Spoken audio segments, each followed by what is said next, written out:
Olá, sejam bem-vindos a mais um Não Podcast. Eu sou Helena Margarida, especialista em cripto e assuntos aleatórios. Hoje o meu braço direito para apresentar esse Não Podcast é o Luiz Sessa. Olá. Seja bem-vindo. E hoje nós vamos falar sobre investimentos alternativos com a Patrícia Stille, que é CEO da Begin. Bem-vinda, Patrícia. Obrigada, Helena. E com o Rodrigo Fischmann, que é CEO e cofundador do Grupo Solon. Seja bem-vindo, Rodrigo. Obrigado. Gente, vamos começar já com uma pergunta quente, né? Com tanta opção de investimento no mercado, por que investir em ativos alternativos? Bom, ativos alternativos, assim, é uma classe de ativo como qualquer outra. Renda variável, renda fixa. Menos difundida do que muitas outras. Exatamente. Aqui no Brasil, né? Porque quando a gente olha o mercado lá fora, faz parte do portfólio de N investidores e tem efetivamente uma expectativa de retorno muito maior do que o retorno tradicional. Se a gente olhar para retorno histórico dos ativos alternativos, falando de mundo, você vai ter ali um prêmio de retorno da ordem de 10% ao ano em cima do S&P nos últimos 15 anos. Nossa, então, caramba!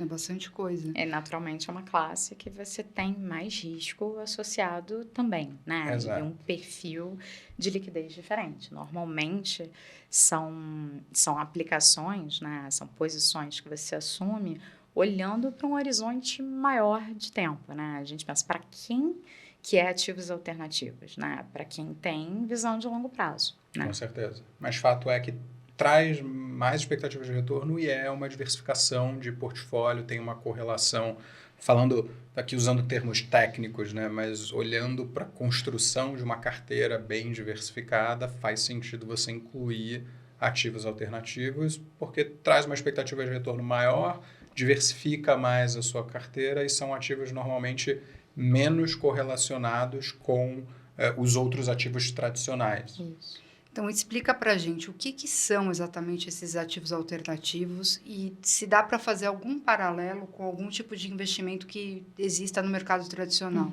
Todo mundo está acostumado com bolsa, com ações, etc. Como é que a gente pode comparar uma coisa com a outra? Vamos lá. Quando a gente fala de ativos alternativos assim de forma ampla, né, a gente vai incluir aí empresas fora da bolsa, que é o que o mercado chama de private equity. E venture capital. Exato. E venture capital é uma subclasse do private equity. Né? Private equity, na tradução livre, seria, enfim, empresas privadas, ações privadas, no fato de você não ser uma empresa listada, né, pública.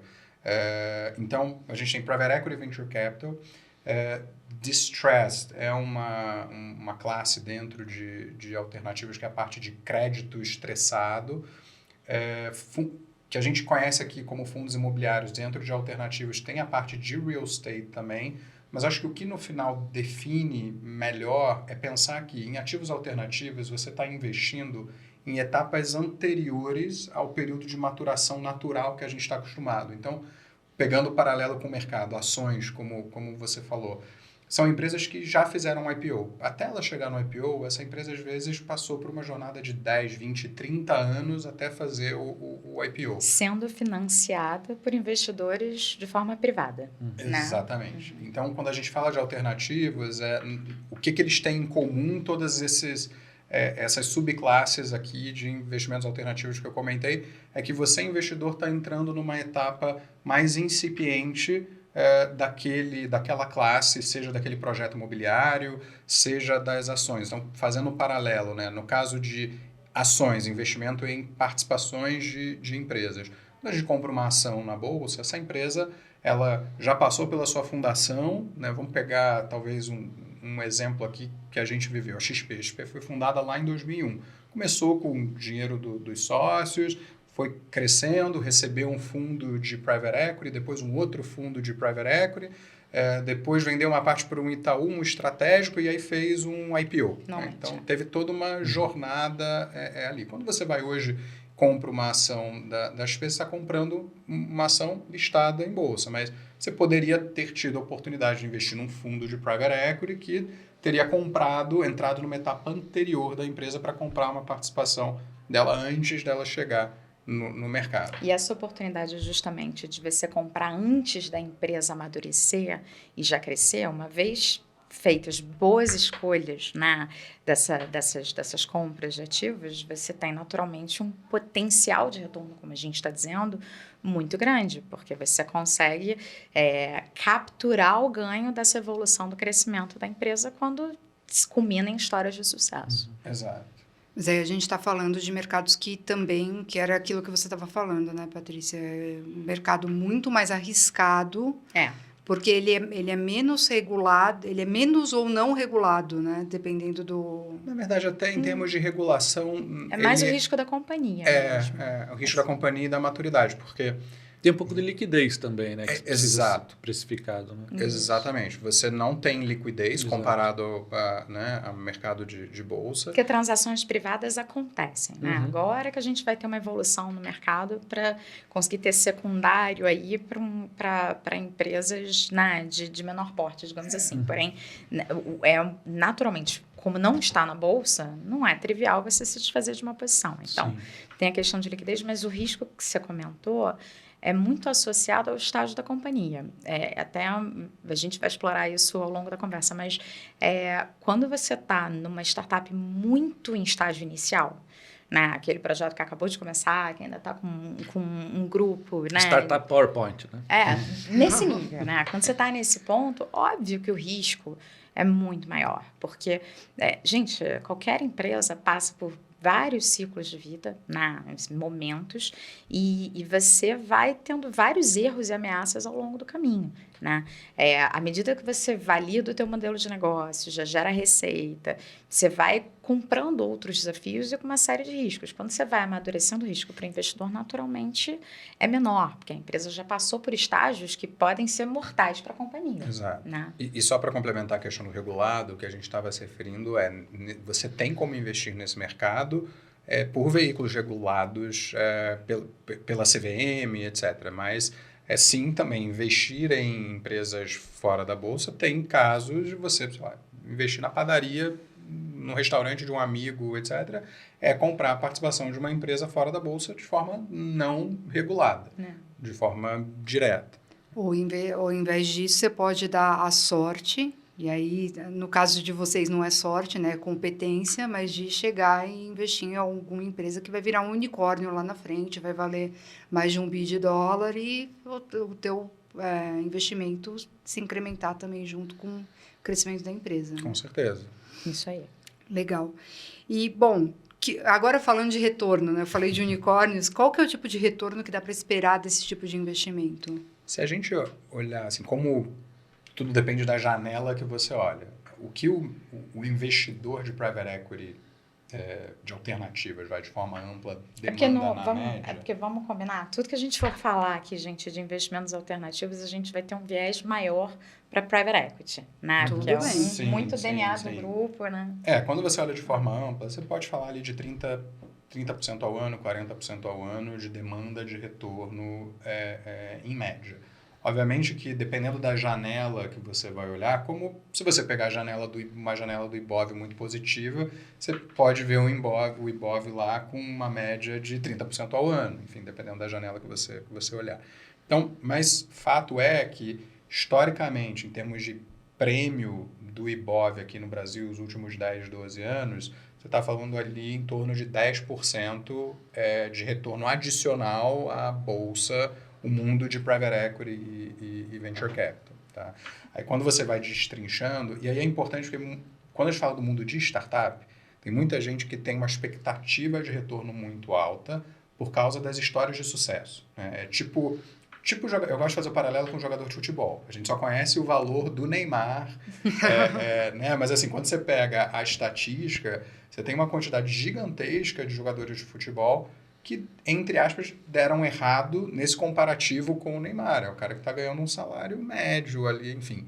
No mundo de startups é a mesma coisa. A gente conhece as histórias que vão para a mídia e tal, etc. É a história do investidor anjo do Uber que investiu, sei lá, $100 mil e ficou bilionário. É esse tipo de coisa. Mas, na verdade, quantas startups não deram erradas nesse período, enfim. Então, Inclusive que a taxa de mortalidade é muito maior nas startups, como eu disse, mais early stage. Vai. Exato. Então, expectativa de retorno, vamos falar dessas médias de 30% a 40% ao ano.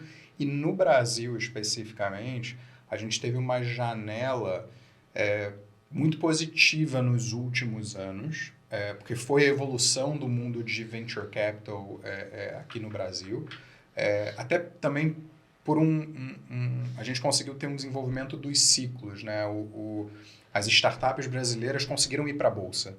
A gente teve, então você conseguiu ter um encerramento de ciclo para os investidores que entraram num estágio mais inicial, como a gente estava falando, e conseguiram finalizar o seu ciclo no momento do IPO da companhia, de unicórnios, etc.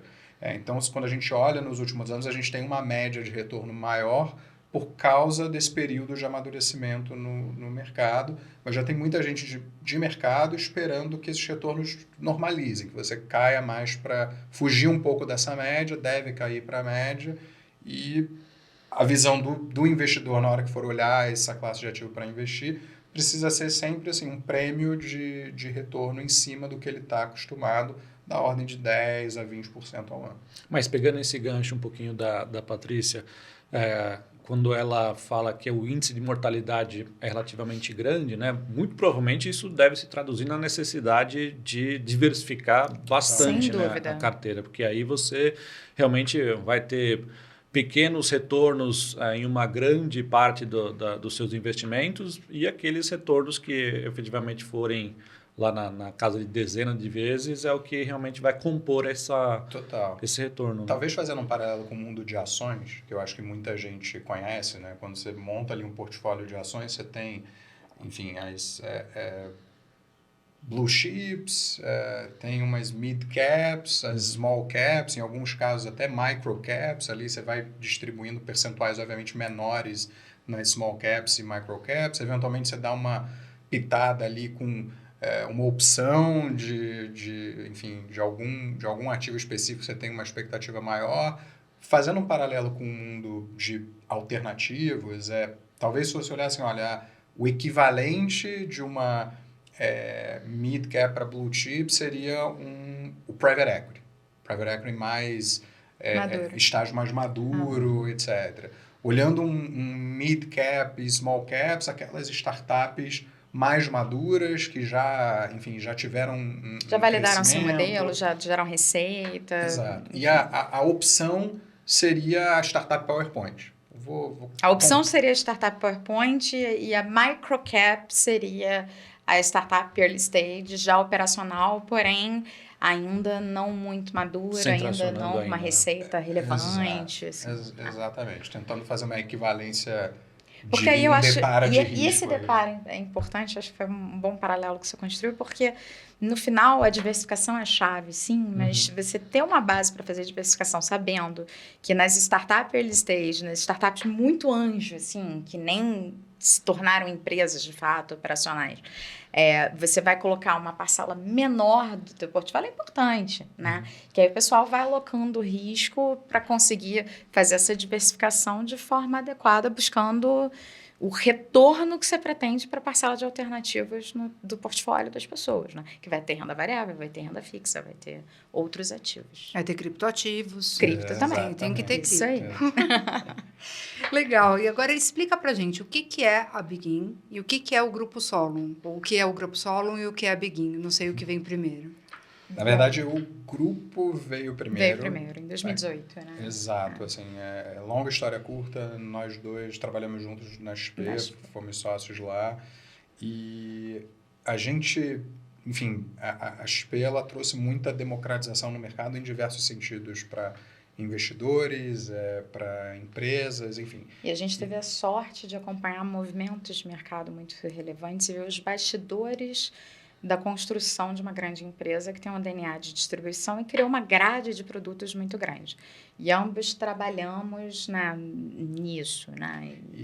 E aí, com isso, basicamente, o Grupo Solon ele nasce com um propósito de aproximar o mercado de capitais de empresas emergentes, sejam elas startups ou não, né? Empresas que não têm essa proximidade com o mercado de capitais, e democratizar o acesso a esse tipo de investimento para o investidor. Porque eu dei o exemplo ali, quando a gente estava comentando sobre as fases que você investe, você pode investir num fundo regulado e tal, mas há 10 anos atrás, para você investir num fundo de private equity, se você quisesse ser cotista do fundo que investiu na XP, se você não tivesse 10 milhões de dólares, provavelmente você não conseguiria investir. Não havia acesso para esse segmento, para investimento em participações de forma ampla, que não fosse para investidores institucionais e grandes grupos financeiros. Exatamente. Então, o Grupo Solon ele nasce com esse propósito e a gente vai desenvolvendo as nossas verticais. Classificar empresas emergentes. Empresas emergentes, na nossa visão, assim, e partindo, existe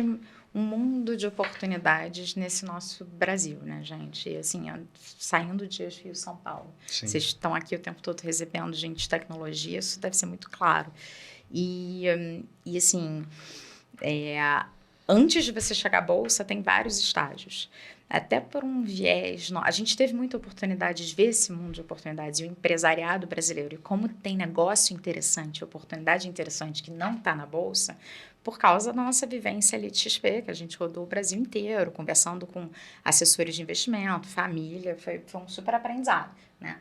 E juntando isso com o DNA de alocação de patrimônio, que é essa orientação para risco de portfólio, que era o que a gente estava comentando há pouco, veio uma visão de grupo que eu entendo, é muito uma visão que veio de você, né, Rodrigo? Que era uma vontade de desenvolver justamente esse segmento para pequenas e médias empresas, né? Que se você parar para pensar, você tem, de um lado, o ecossistema pulsante de startups brasileiro, né, que muito em linha com o que a gente vê fora do Brasil, né, no Silicon Valley. Que é relativamente recente, né? Esse ecossistema recente, mas já é desenvolvido. Sim. E é pulsante porque você já tem vários polos de inovação pelo Brasil. Quando as pessoas falam em startup, justamente pelos casos de sucesso, gera um interesse, é diferente. Como são negócios, as pessoas se identificam com o propósito dos negócios, muitas vezes querem fazer parte. Então, assim, já está na frente, já está razoavelmente desenvolvido, apesar de ter toda uma estrada ainda maior nesse sentido. Na outra ponta, você tem as empresas maduras que já têm musculatura para uma listagem, né? Porque para você listar... Para fazer um IPO. Para fazer um IPO, porque justamente para você entrar e fazer um IPO, você tem que ter uma organização, né, e uma musculatura, porque só um formulário de referência para você fazer lá o teu pedido, vocês sabem, né? Vocês analisam ações o tempo todo. Então, o Grupo Solon, ele olhou muito para esse meio do caminho.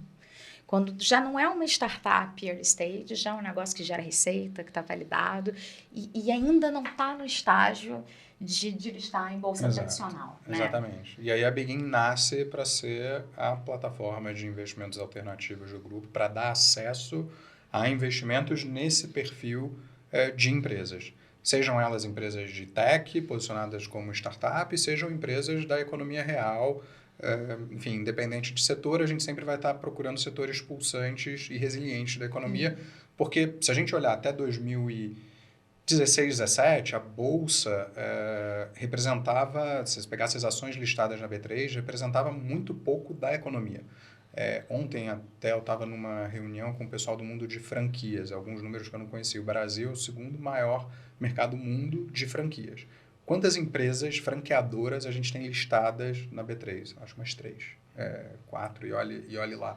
Quanto que isso não representa do PIB? Então, assim, a discrepância que a gente tem do PIB brasileiro e do que está na B3 é muito grande. Diminuiu um pouco nos últimos anos, com o crescimento de empresas listadas e IPOs de setores diferentes, a entrada de algumas empresas de tech, empresas do agro e outros setores, saúde, pet, etc. Mas ainda assim tem uma discrepância muito grande. Tem muita commodity, né, na Bolsa, né? Muita empresa de commodity. Exatamente. Tradicionalmente.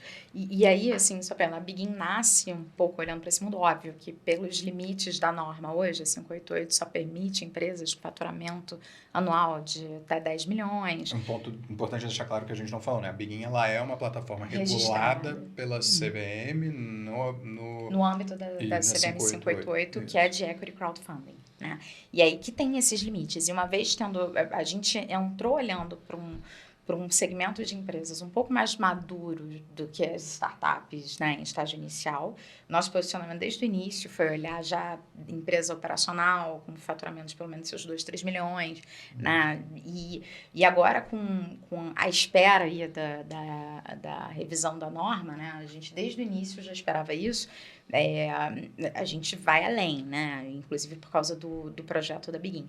Mas, dando só um passo para trás, o grupo tem a Begin e tem também a Asset, que é a Solon Capital, né, que a gente tem também alguns mandatos focados nessa nossa tese, né, de empresas emergentes, e também uma área de geração de conteúdo e cursos para apoiar, né, o conhecimento nesse sentido, porque a gente está atrasado em relação a se comparar Estados Unidos e Europa, né? E como acontece em muitos mercados, mais de uma década, vai.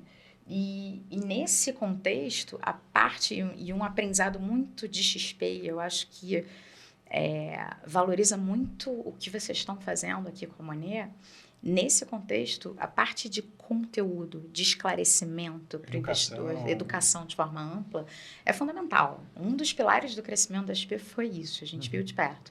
Então, a gente quis, dentro de casa, ter sempre uma parte de conteúdo muito forte para esses nossos clientes. Então, são esses 3 pilares, né? Não, sem dúvida. Você não tem uma faculdade que vai te ensinar isso, né? Você não tem um curso de pós-graduação em investimentos em venture capital. Não existe, né? Não existe. A gente está muito... Para dar uma ideia de número para vocês de como o mercado lá fora já é muito grande, o portfólio do investidor médio americano tem 10% do portfólio em alternativos. Uau! É bastante coisa. É muita coisa. E contra aqueles dados de private, era 0,5% aqui? Se a gente pegar os dados do private banking da Ambima, a Ambima consolida os dados do private banking Brasil, que são investidores acima de 3 milhões de reais, se eu não me engano, menos de 1% do portfólio está em alternativos. Mas se vocês pararem para pensar, os investidores acima de 3 milhões de reais é justamente a classe que, historicamente, já tem um acesso maior para isso. Sim. E ainda assim o índice é baixo. Ainda baixo. Então, tem muito caminho aí para ser feito. Tem uma estrada inteira para ser percorrida, né? Inacreditável. E a questão de regulamentação, você acha que é algum impeditivo para esse avançar ou é basicamente relações com o conhecimento, com entender como é que funciona? Excelente ponto. Regulação, em algum grau, sim travou o desenvolvimento porque ficava limitado até 2017, foi quando foi a regulação do Equity Crowdfunding, você só conseguia investir nessa classe de ativos se você fosse um investidor qualificado. Então, um investidor em geral ele já não conseguia acessar a classe de ativo de forma regulada.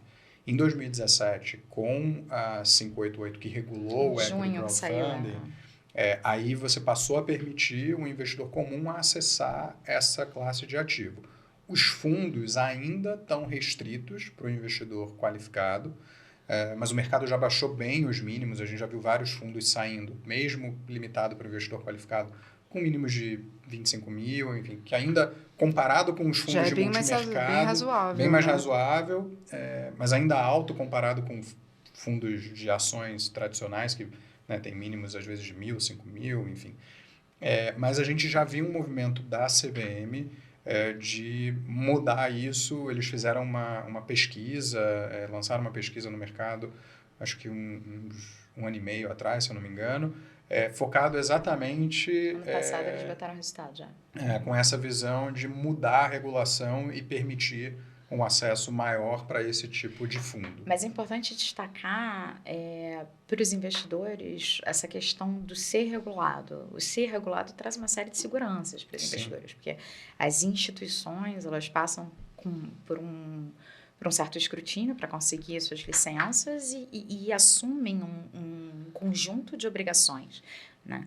E isso nada mais e o papel do regulador é resguardar o investidor, porque você tem muita assimetria de informação, né, nesse mundo. Principalmente nesse mercado.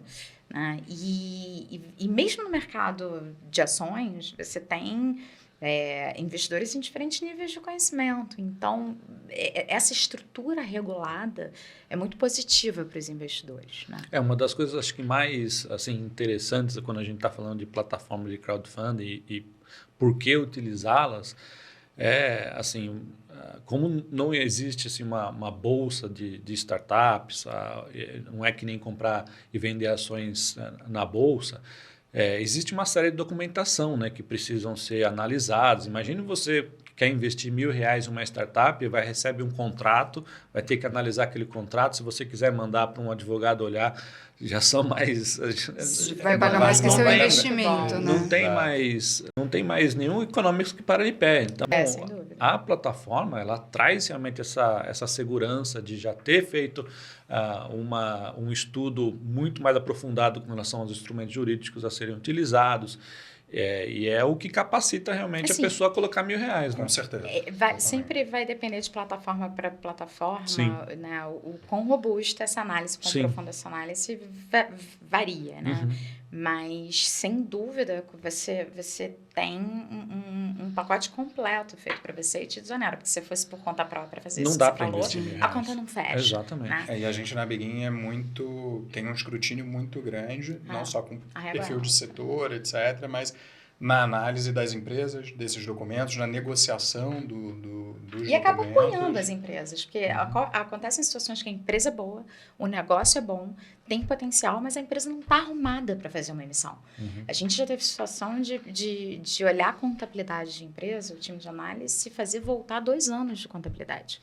Porque senão a gente não faz emissão em ponto. Uhum. Porque, assim, a gente assume uma responsabilidade ao fazer aquela estruturação e convidar os investidores para emissão. Uhum. A gente está tentando ali oferecer bons deals, uma boa relação risco-retorno, né? E toda a parte jurídica é feita com todo cuidado e tem essa diligência para garantir que de fato, que está sendo oferecido. Não é à toa que a gente investe nos deals, né? Uhum. Assim, se pegar todos os deals da Begin, de alguma forma teve os sócios participando do investimento, seja sendo investindo, líder, seja investindo diretamente. Porque a gente gosta, no final do dia, do que a gente coloca na plataforma. E diz uma coisa, como que é possível avaliar o risco de se investir em startup? É um bom ponto, assim, porque tem medidas de risco diferentes, né? Só para responder a pergunta, mas nivelando um pouco da visão de todo mundo. Muita gente, às vezes, olha volatilidade como uma medida de risco.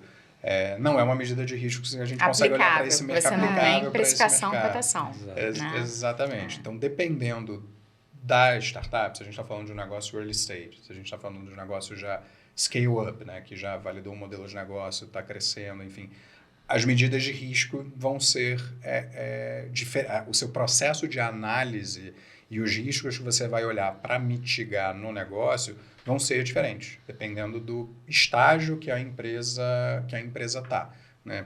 Mas, de forma geral, a gente sempre vai olhar para mercado, o subsetor, especificamente, quão grande é aquele mercado que a empresa está inserida. Quem está por trás da empresa. Perfeito. E a capacidade executiva, o background enquanto executivo. Há quanto tempo aquelas pessoas estão trabalhando juntas.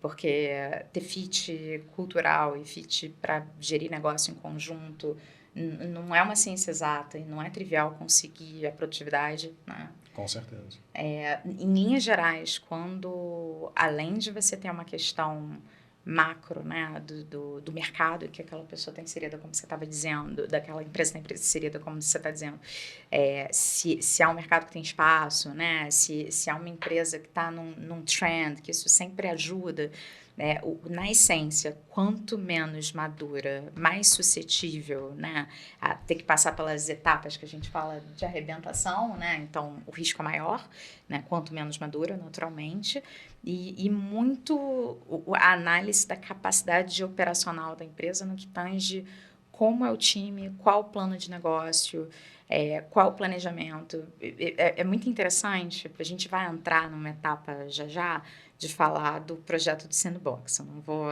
só botar um parênteses, assim, né? Que é a nossa 4ª linha de negócio, a gente falou de 3 até aqui, deixou o melhor para o final.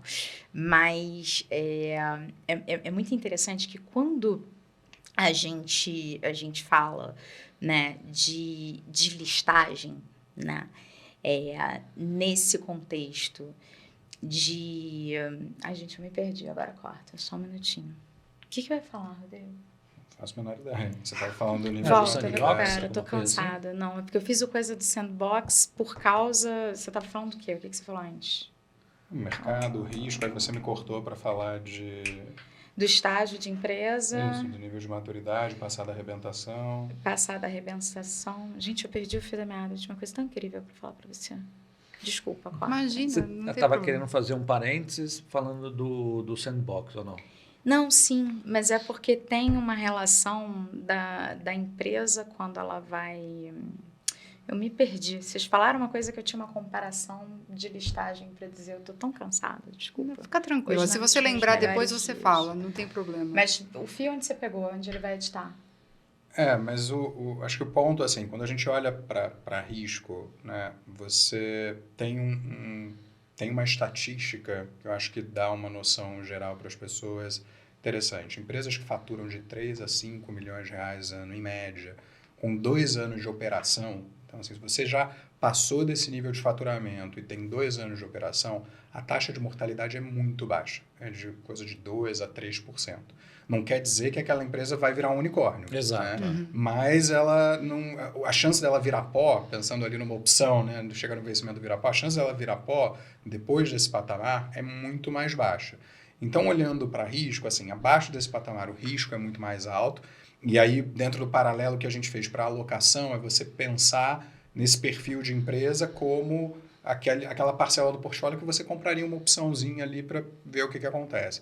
Acima disso, você já está em patamares mais maduros que o risco de virar pó é menor. Mas você tem que olhar para risco de execução, o segmento, o time. E tem um ponto muito importante quando você vai analisar esse tipo de investimento, que aí eu vou fazer até um paralelo com o que a gente vai falar para vocês, que é o melhor da história, que é o final, que é o projeto Sandbox, né? Quando você está investindo numa empresa early stage, etc., você vai fazer uma rodada de captação, desconfia daquelas situações em que se promete muito, coisas magníficas no curto e médio prazo, né? Porque isso acontece. Na verdade, acho que é o que mais acontece, né? Pois é, porque quando a gente vai para o mundo de mercado secundário, que você está negociando, a gente fala que é sempre melhor prometer menos, né? Porque às vezes a pessoa vai lá para a listagem e vai dizer que... Mas assim... não é uma corrida de 100 metros, é uma maratona. E quando você está num mercado, você tem que ir sustentando as expectativas e você tem que ir entregando para você justamente atrair os investidores, manter ali. E no mundo, às vezes, de empresas menos maduras, acontece muito para você conseguir concluir uma rodada, você prometer além do que eventualmente vai ser de fato execuível, né? E isso é muito importante quando a gente fala de risco. Como é que você mede o risco?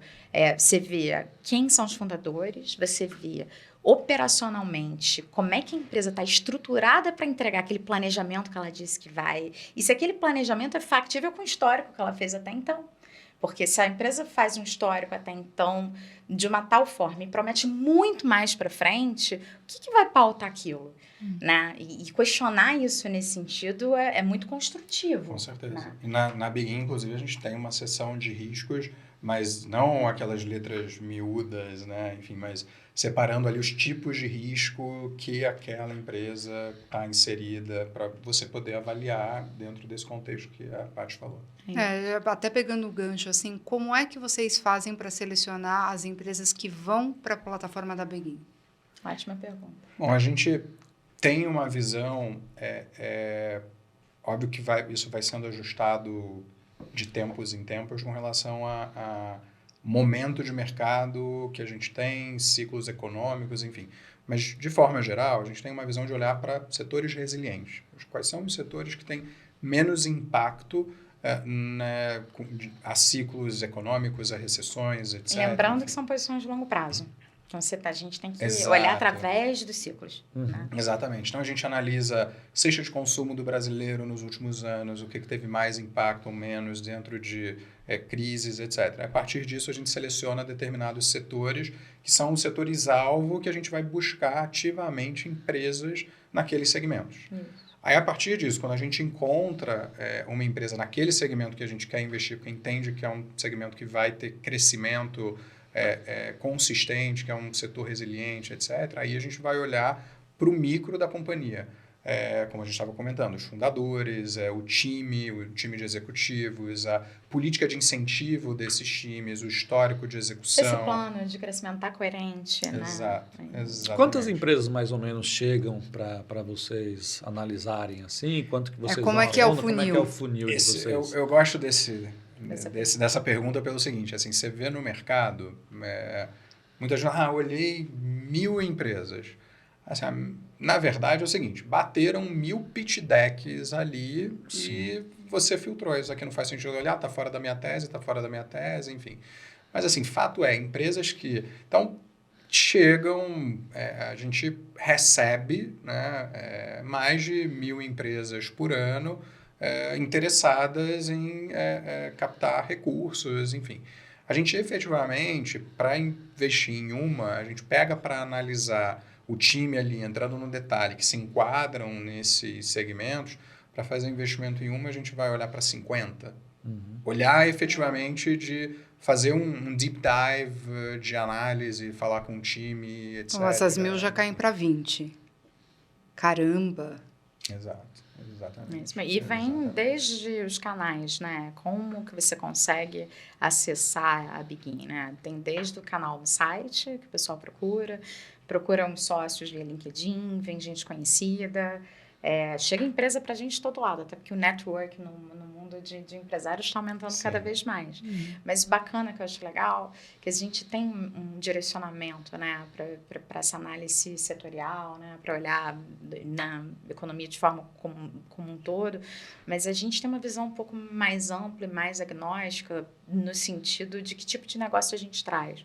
Porque, por exemplo, a gente gosta muito de tecnologia, né? E a gente já fez empresas que tinham tecnologia como uma base, mas nossa cabeça, assim, que tecnologia está praticamente em tudo. Tecnologia é meio para tudo. Então, assim, tem muita empresa de economia tradicional que é muito rentável, gera muito valor e que às vezes não vai estar no radar da maioria dos investidores e a gente quer mostrar que, olha só, é bacana, olha como é consistente, olha como é que é o potencial, olha as taxas desse setor e a gente vai trazer porque a gente considera uma oportunidade de investimento incrível. A gente fez uma operação de varejo físico que faz uso de tecnologia super intensiva. Era isso que eu ia pegar o gancho para perguntar para vocês. Estava com essa pergunta na cabeça já faz algum tempo. Porque a gente está muito acostumado a ver plataforma de equity crowdfunding focada em startup, modelo Vale do Silício, etc. E sim, existe todo um... Não quer dizer que a gente não adora essas empresas. Algumas dessas empresas também, né? Sim, mas tem todo um leque gigantesco de empresas da economia tradicional que existem e que podem ser boas oportunidades. Eu queria que vocês comentassem qual que foi o caso mais curioso para vocês Acho que ele ia começar a falar algum. Era esse que você ia falar? Não, tem vários exemplos, mas esse especificamente é um business de varejo, a roda conveniência, um business de varejo físico, enfim, um mercado de conveniência dentro do condomínio do teu prédio, mas que faz um uso intensivo de tecnologia para definir mix de produto, logística, comportamento, exato, um big data assim surreal. Então, a primeira empresa que a gente colocou na Begin, que é a Engravida, que é uma clínica que tem tratamento de reprodução assistida, setor de saúde. Né? A gente adora essa empresa, porque por fundamento, o valor dela, a missão dela, é democratizar o acesso ao tratamento de reprodução assistida, que é super caro para todo mundo. Caro pra caramba. Né? E ela veio com a proposta de R$10 mil no cartão de crédito em 10 vezes. Você consegue fazer um ciclo que, poxa, em média, custa 30, 50 mil, assim, nas outras clínicas. E é uma empresa que está construindo uma história muito bacana. Foi a primeira da Begin. E pegando o gancho de tecnologia, toda aquisição de cliente da Engravida é digital. Marketing digital. O primeiro atendimento faz dali agendando. É que eu acho que a gente veio de um histórico de a nova economia e a economia tradicional, a economia real e as techs, com dois paralelos. que com a evolução da digitalização natural, independente de investimento do mundo de startup, tech, VC, com a evolução natural de digitalização das coisas, dos processos, etc. E aí a pandemia, com certeza, potencializou muitas dessas tendências de uso de tecnologia, etc. Enfim, olhando para frente, eu particularmente, assim, pessoalmente, não consigo enxergar você falar de uma companhia que ela não faça uso de tecnologia. Você pode sim ter a diferença assim, é uma empresa que o core dela é tecnologia, é um SaaS, enfim. Agora, você falar de uma empresa que ela não faz uso de tecnologia, não existe mais isso. Essas curvas já Não se tem, até a tangenciaram. padaria, na hora de colocar teu CPF na nota e emitir o cupom fiscal, tem tecnologia ali para já sair na Você hora, vai né? ver se as empresas fazem melhor ou pior uso de tecnologia, ou a forma como a cabeça de tecnologia, o tom que ela dá para a empresa. The Coffee, que é um coffee shop que foi investido pelo SoftBank. Que tem ali algum uso de tecnologia, enfim. Mas, então, a gente enxerga muito essas coisas se tangenciando.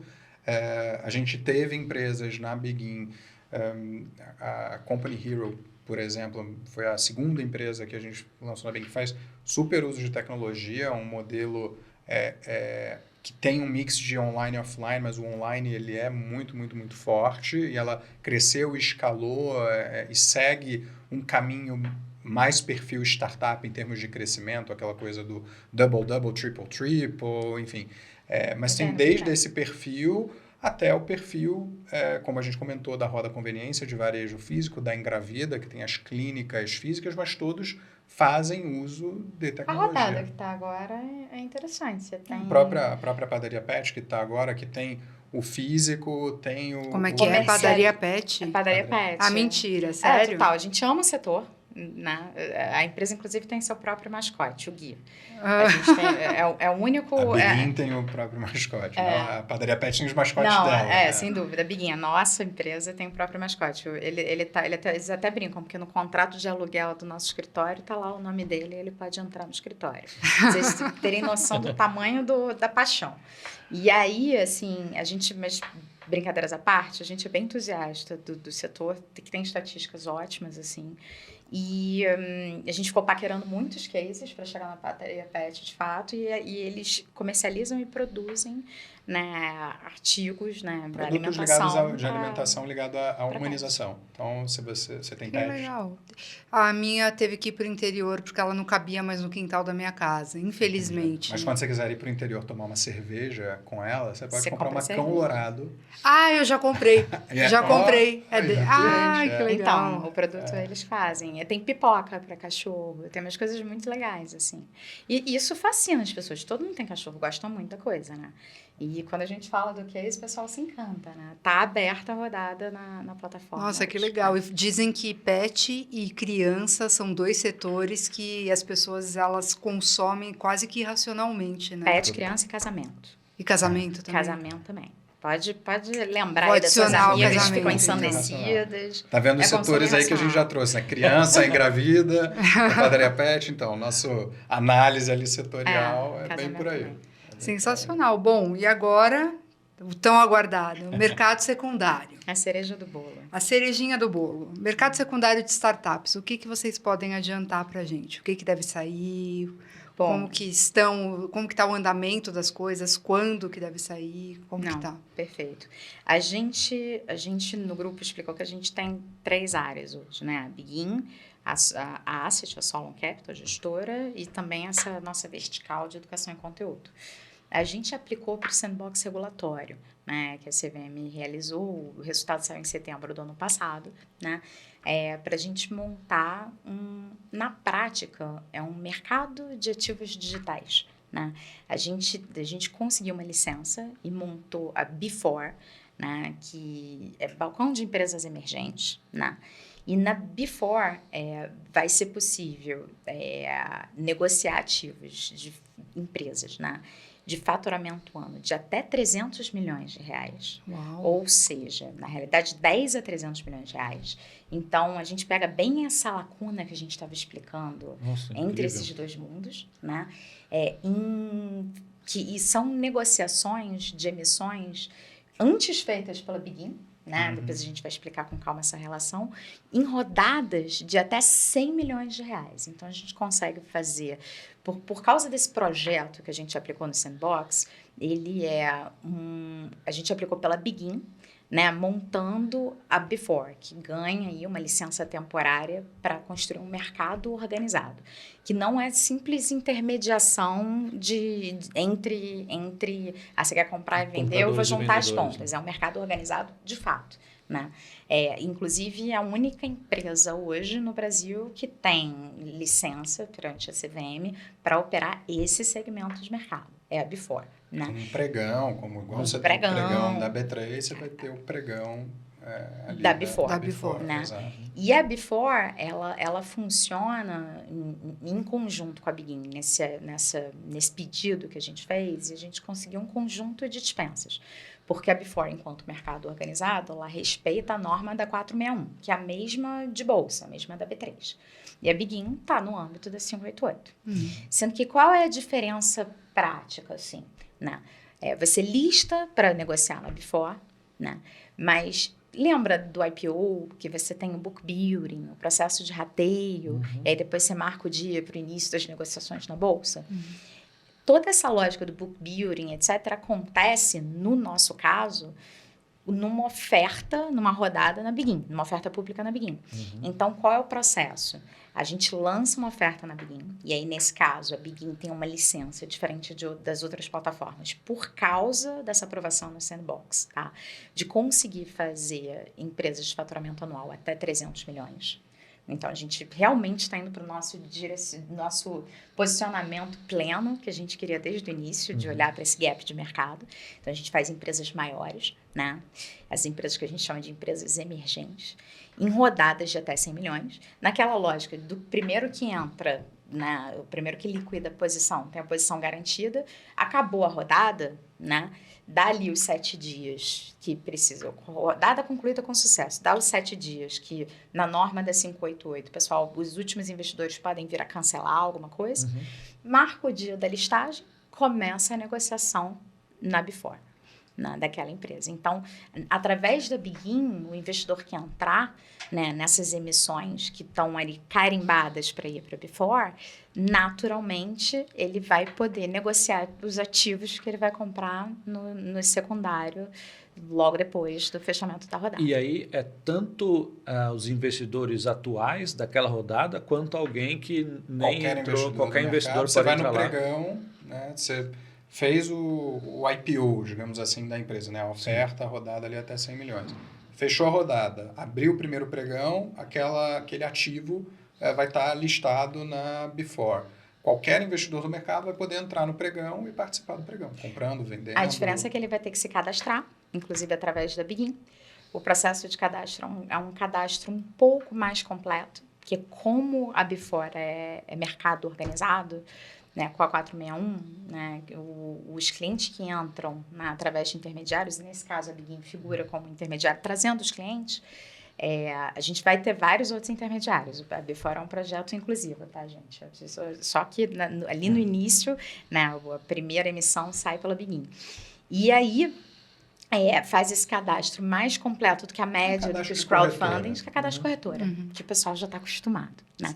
E aí, entra, já pode negociar, mas qualquer pessoa. Né? Na B3, eles tinham um nível específico, né, para empresas menores. O Bovespa Mais, né? Que foi lançado em 2008. Então, assim, foi logo pré-crise, né? Tipo, teve... Foi no epicentro. Porque algumas empresas se listaram, mas hoje eu acho que tem até 17, mas não é um mercado que tem muita liquidez. Mas se vocês pararem para pensar, a conjuntura era bem outra, né? Tipo, naquela época, em 2008, não tinham nem 600 mil CPFs cadastrados na Bolsa. É verdade. O tema não era tão difundido. Né? O mundo de venture capital e private equity também não era muito avançado, porque eles contribuem para trazer empresas para listagem, é uma aproximação das empresas do mercado de capitais, eles são um canal, né? E hoje a gente tem mais de 4 milhões de CPFs, um mercado muito mais envolvido.